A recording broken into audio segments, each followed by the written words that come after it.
Jina langu ni William Rutahinda. Nina miaka 27, natokea Musoma, na nafanya kazi ya kampuni ya vifaa vya mawasiliano. Mpaka leo, sijui wale watu waliwezaje kujua jina langu. Mwezi Machi mwaka jana, nilitumwa kikazi kwenda mkoa wa Rukwa kwa siku chache. Nilipaswa kufika Sumbawanga kwa ajili ya kazi ya siku kadhaa. Na kwa sababu safari ilipangwa ghafla, sikuwa nimemwambia mtu yoyote kuhusu safari hiyo. Nilifika Sumbawanga jioni, wakati mvua ndogo ilikuwa inaanza kunyesha. Anga lote lilikuwa jeusi, baridi ilikuwa kali, na barabara zilikuwa karibu tupu. Kwa sababu nilikuwa nimechoka sana baada ya safari ndefu kutoka Musoma, nilichukua chumba kwenye loji ndogo karibu na stendi. Loji yenyewe ilikuwa ya zamani sana. Kuta zake zilikuwa na unyevunyevu, bati zilitoa sauti nzito kila toni la mvua lilipoanguka, na korido zake zilikuwa kimya kiasi cha kutisha. Mhudumu wa reception alikuwa mzee wa makamo. Alinipa funguo na kusema, "Leo wageni ni wachache sana." Nilifika chumbani kwangu, nikafunga mlango, nikachaji simu yangu, halafu nikajilaza kitandani. Nje mvua iliendelea kunyesha taratibu. Usiku huo nililala mapema, lakini kama saa 8 usiku, radi kubwa ilipiga mpaka kitanda kikatikisika. Niliamka ghafla. Ndipo mvua ikaanza kunyesha kwa nguvu ya kutisha. Bati la loji lilikuwa kama linapigwa mawe. Kila sekunde, radi ilikuwa inapiga karibu kabisa na jengo. Halafu ghafla, umeme ukakatika na giza likatanda. Nilijaribu kurudi kulala, lakini usingizi haukuja tena. Kila baada ya sekunde chache, radi ilikuwa ikiangaza dirisha lote kwa mwanga mkali. Halafu giza linarejea tena. Kimya cha ile loji kilikuwa si cha kawaida. Nilihisi kama nilikuwa peke yangu ndani ya jengo lote. Baada ya dakika kadhaa za kujigeuza kitandani bila usingizi, niliinuka taratibu na kwenda kusimama pembeni ya dirisha. Nilitazama nje kwenye bustani ya loji. Mvua ilikuwa kubwa kiasi kwamba sikuweza kuona vizuri. Mara radi nyingine ikapiga, na kwa sekunde moja tu nikaona watu watatu. Walikuwa wamesimama katikati ya bustani, wamelowa kabisa na mvua, na hawakuwa wakisogea hata kidogo. Mwanzoni nilidhani labda ni wafanyakazi wa loji, lakini radi ilipopiga tena, nikaona kitu mikononi mwao. Kila mmoja alikuwa ameshika bango. Mikono yangu ilianza kutetemeka. Radi ilipopiga tena kwa nguvu zaidi, nikaweza kusoma yaliyokuwa yameandikwa kwenye moja ya mabango yale. William Rutahinda, karibu. Damu iliniganda.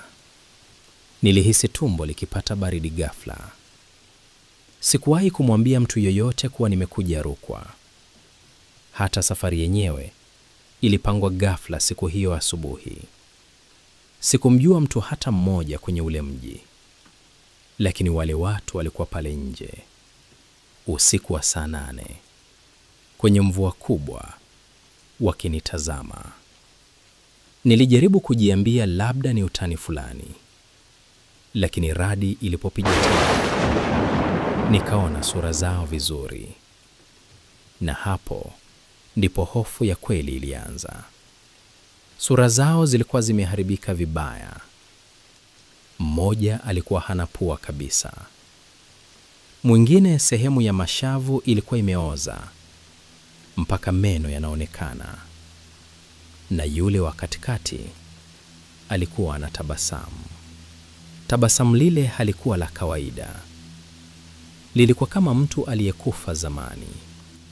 Nilijiondoa dirishani haraka na kufunga pazia. Moyo wangu ulikuwa unapiga kwa nguvu sana, kiasi nilihisi kifua kinauma.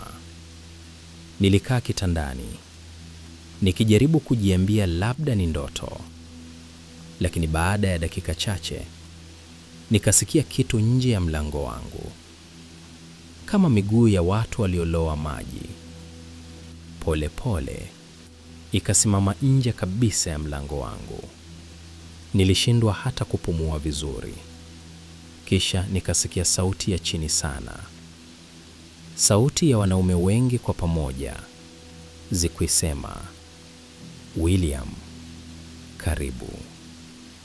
Mwili wangu wote ulipata baridi. Nikajaribu hata kupumua kimya kimya. Halafu nikasikia kama mtu anavuta kucha polepole kwenye mlango wangu. Moyo wangu ulikuwa unapiga kwa nguvu sana, kiasi nilihisi watanisikia. Kisha ile sauti ikasema kitu kilichonifanya karibu nizimie. William, tumekusubiri kwa muda mrefu. Nikaanza kusikia hatua zikizunguka nje ya chumba changu, na ndipo nikasikia kitasa cha mlango wangu taratibu kikifunguliwa. Nilihisi kama damu yote imeondoka mwilini. Kitasa cha mlango wangu kilipoanza kuzunguka, nilipigwa na ganzi ya mwili. Sikumbuki nini kilitokea baada ya hapo. Nahisi nilipoteza fahamu. Niliposhtuka, ilikuwa asubuhi. Mvua ilikuwa imepungua. Nilikimbilia reception haraka na kumweleza mhudumu kila kitu. Nilipomaliza kusimulia, uso wake ulibadilika. Na hapo ndipo nilijua sikuwa nimeota. Aliniuliza swali moja tu. Ulisema walikuwa watatu. Niliposema ndio, alikaa kimya kwa sekunde kadhaa. Kisha akasema kwa sauti ya chini sana, miaka mingi iliyopita, watu watatu walifariki kwenye bustani ile, wakati wa mafuriko ya usiku wa mvua. Nilihisi miguu ikilegea. Sikuweza hata kuongea. Kuanzia siku hiyo, nilikataa kabisa kulala kwenye loji yoyote ndani ya ule mji. Siku zote zilizobaki za kazi yangu Rukwa, niliomba nilale ofisini. Na mpaka leo, kila nikisikia radi kubwa usiku, nakumbuka yale mabango yaliyoandikwa jina langu, William Rutahinda, karibu.